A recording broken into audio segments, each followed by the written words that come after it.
जय सिया राम, हरिओम। चैनल को लाइक कीजिए, शेयर कीजिए, सब्सक्राइब कीजिए, बेल आइकन को प्रेस कर दीजिए, आपको नोटिफिकेशन मिलता रहेगा। और ज्वाइन बटन को क्लिक करके प्लीज़ चैनल की सदस्यता लीजिए, सामाजिक परिवार का हिस्सा बनिए। आपके कंट्रीब्यूशन और आपके मोटिवेशन से चैनल चलता है, ये मैं कहता हूँ और सच कहता हूँ। ये थोड़ा सा बहुत ज़रूरी है कि जो जज साहब लोग हैं उनको आप गरिया नहीं सकते, सॉरी गरियाना तो ज़्यादा हो गया, आप उनकी आलोचना भी नहीं कर सकते। चलो कोई बात नहीं कर सकते, लेकिन उनकी जो बुद्धिहीनता है, उनकी जो बेवकूफ़ियाँ हैं उसको महसूस तो कर सकते हैं, है ना। उनका भ्रष्टाचार जो दिखता है नंगी आंखों से वो तो देख सकते हैं, बोल नहीं सकते। अरे भाई साहब, चूँकि मीडिया है, 10-20 लोग देखते हैं, इसीलिए मैं मन तो करता है। अरे ये देखिए है राम रहीम, है ना। तो राम रहीम है और अभी ये पेरोल पे अभी आए, अभी आते रहते हैं। पिछले 5 सालों में ये 325 दिन का पेरोल ले चुके हैं। अच्छा, पहले मैं अपना डिक्लेरेशन दे दूं कि ये राम रहीम जो हैं, जो डेरा सच्चा सौदा वाले हैं, इनके प्रति मुझे कोई गिला शिकवा नहीं है, कोई लेना देना नहीं है। मैं इनको अच्छा ही मानता हूँ, बुरा नहीं मानता हूँ, ठीक है। यह और बात है कि मैं इनके बारे में जानता कम हूँ, इनके बारे में स्टडी मैंने कम किया, नहीं कुछ प्रोग्राम बहुत पहले बनाए थे, उस हिसाब से मुझे इतना पता है कि इस आदमी में दम है, एक आइडियोलॉजी है। और ये जो जेल में हैं 20 साल इनको जेल की सज़ा मिली है बलात्कार करने के आरोप में 2 स्त्रियों से। अब ऐसा है कि कोई बलात्कार करता है तो शिकायत करता कोई होता है, वो स्त्री बाहर आती है, शिकायत करती है, उसका फैमिली बाहर आता है, शिकायत करता है। ऐसा कुछ नहीं हुआ था, एक गुमनाम चिट्ठी पहुंची थी सुप्रीम कोर्ट में, उस पर एक्शन हुआ था। और फिर पूरा लमाका ढमाका हंगामा, गोली बारूद, और उनके जो लोग थे, चाहने वाले शिष्य लोग थे, वो खड़े हो गए थे, कुछ मारे गए थे, बहुत हंगामा हुआ था। That all together a different story. मैं ये कहता हूँ कि उस आदमी में दम है। जज साहब काहे के लिए दे रहे हो इतना बेल इसको, सॉरी पैरोल। राम रहीम साहब को इतना पैरोल जो मिल रहा है, उसके पीछे का कारण क्या है? बीमार हैं, बॉडी देख लीजिए इनका। अच्छा, ये जो पैरोल पे आते करते क्या हैं? पैरोल पे आके राम रहीम करते क्या हैं? वीडियो बनाते हैं, संदेश देते हैं, लोगों से मिलते हैं, मीटिंगें करते हैं, बैठक करते हैं, चुनाव में आते हैं तो चुनाव प्रचार करते हैं। भारतीय जनता पार्टी की तरफ इनका इंक्लाइनेशन है और ये वोटर्स इनके मुट्ठी में हैं, उनके कहने से वोट देते हैं, इसलिए इनको पैरोल मिलता है। जूते की नोक पे सारा सिस्टम। जब इनको जेल की सज़ा हुई थी तो जूते की नोक पे सिस्टम नहीं था, इनके जूते की नोक पे, लेकिन ताकत में तो थे ये। साधक तो इनके साथ थे, फॉलोअर तो इनके साथ थे। चलो, राजनीति की सत्ता की व्यवस्था हिंदुत्व के विरोध में रही है तो ये बेचारा टिप लिया गया, ख़त्म कर दिया गया। एक से कहानी निकल के आने लग गई, वो कुत्तों की तरफ पीछे पड़ जाते हैं, भौंकने लगते हैं। एक ये संजय दत्त है, आतंकवादी, टेररिस्ट।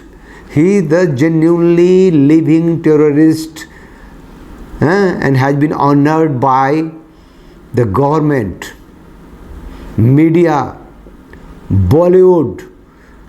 उसको एक मतलब आइडियोलॉजिकल फेस बना दिया हुआ है, ये आतंकी है ये संजय दत्त।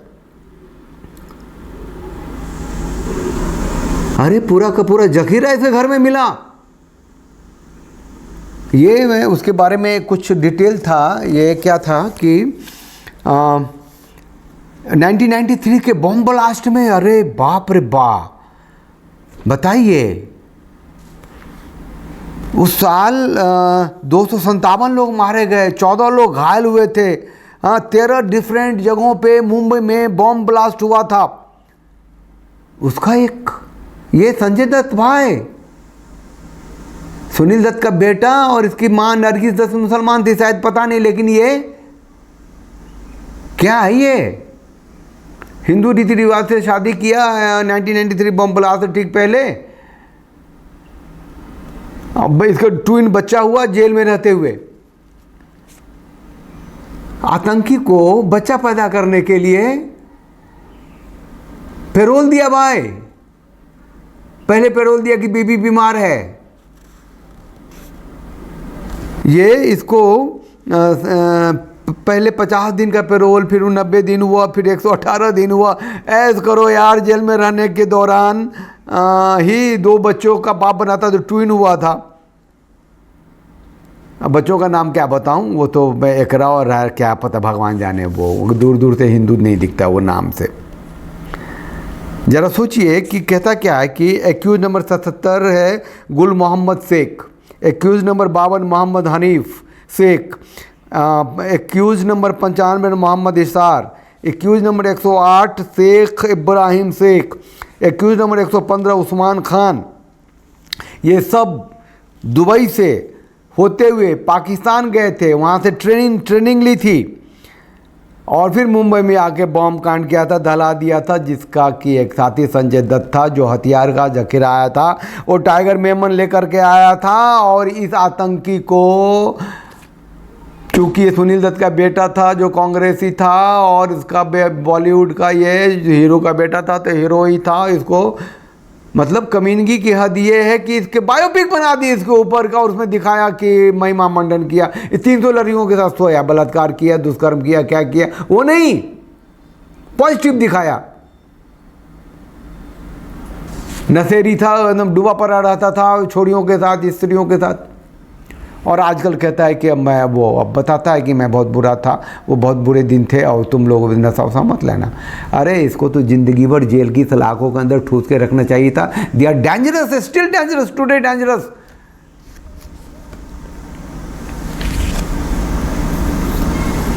बच्चा पैदा करने के लिए बेल दिया जाता है इस देश में, इसका सबसे बड़ा एग्जाम्पल है आतंकी है तब, ठीक है ना। राम रहीम पे भी तो बलात्कार का ही जुर्म है ना, 2-2 तो ताकत है। तो जज साहब लोग कहाँ, अंधे गूंगे बहरे लूले लंगड़े क्या हैं? संत शिरोमणि आसाराम बापू को सर गुस्सा आ जाता है, मुंह से कुछ न कुछ निकल जाता है, माफ़ कीजिएगा। तो संत शिरोमणि आसाराम बापू कुछ मतलब कोर्ट में बहस करते हुए देखा मैंने जज साहब को।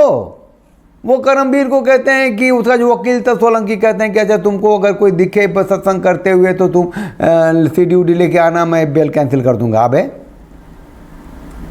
बाप लिख के गए थे कानून, जज साहब, पिताजी, खानदानी संपत्ति है ये कानून व्यवस्था। क्या है मतलब, मैं कहता हूं कि इन लोगों का जमीर कहाँ जाता है।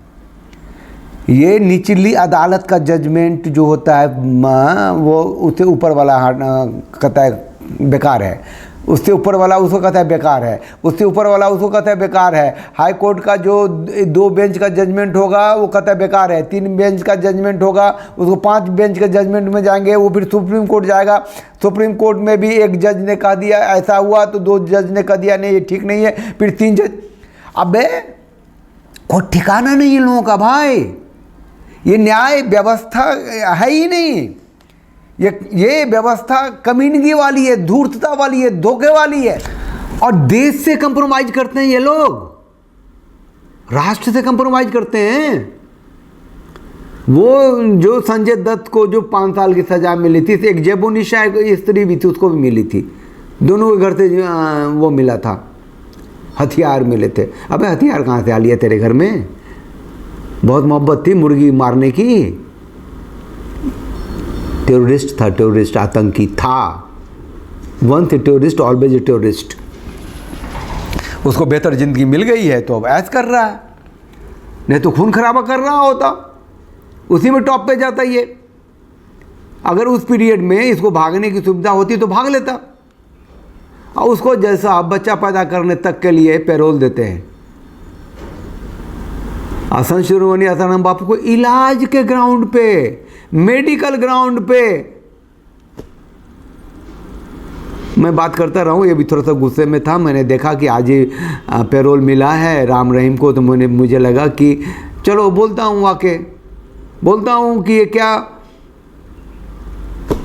अपनी जुबान ना खराब करूं, लेकिन जो गुस्सा है उसका एक्सप्रेशन तो भी आनी चाहिए। ये जज साहब लोग किस माइंडसेट का होता है मेरे को समझ नहीं आती। कानून कहाँ से पढ़ के आता है समझ नहीं आती, और क्यों ऐसा करता है। अगर सत्ता की व्यवस्था का गुलाम है तो गुलामी कुछ नाम के आगे पीछे रख लेना। चमचाए सत्ता, न्यायिक व्यवस्था,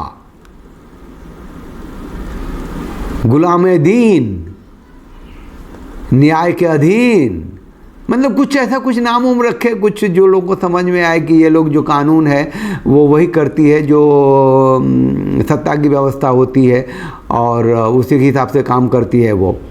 क्योंकि एक राम रहीम से वोट प्रभावित होता है, लोग चुन के आते हैं तो उसको इतनी सुविधाएं मिल जाती है। और एक बात और कहना चाहता हूँ कि जज साहब लोग पैरोल ऐसा नहीं थे हमेशा देते हैं, मैनुअल होता है जेल का, वो जेलर भी दे देता है, कलेक्टर से मिलके दे देता है, आपस में भी फैसला कर लेता है, वहाँ का एमएलए एमपी सबसे मिलके भी फैसला हो जाता है। बेटर कंडक्ट है, वो बहुत अच्छा है, इसका व्यवहार बहुत अच्छा है ना, उसमें भी दे देता है। वो तो एक से एक आतंकी को जिसको योगी जी ने टपकाया है, वो बैडमिंटन खेला करता था कलेक्टर के साथ जेल में, पता है ना आप लोगों को। उसके लिए कोर्ट बन जाते थे, स्विमिंग पूल बन जाते थे। तो ये सब सत्ता की व्यवस्था के गुलाम हैं, और जो हिंदू है उसको आज भोगना पड़ रहा है। आऊँगा रोज़ कुछ न कुछ बोलने के लिए इस विषय पे, छोड़ूंगा नहीं इन लोगों को। मेरे बोलने से कुछ होगा भी नहीं, भड़ास निकलनी चाहिए, लेकिन आग लगी है तो दिखनी भी चाहिए। जय सिया राम, हरिओम।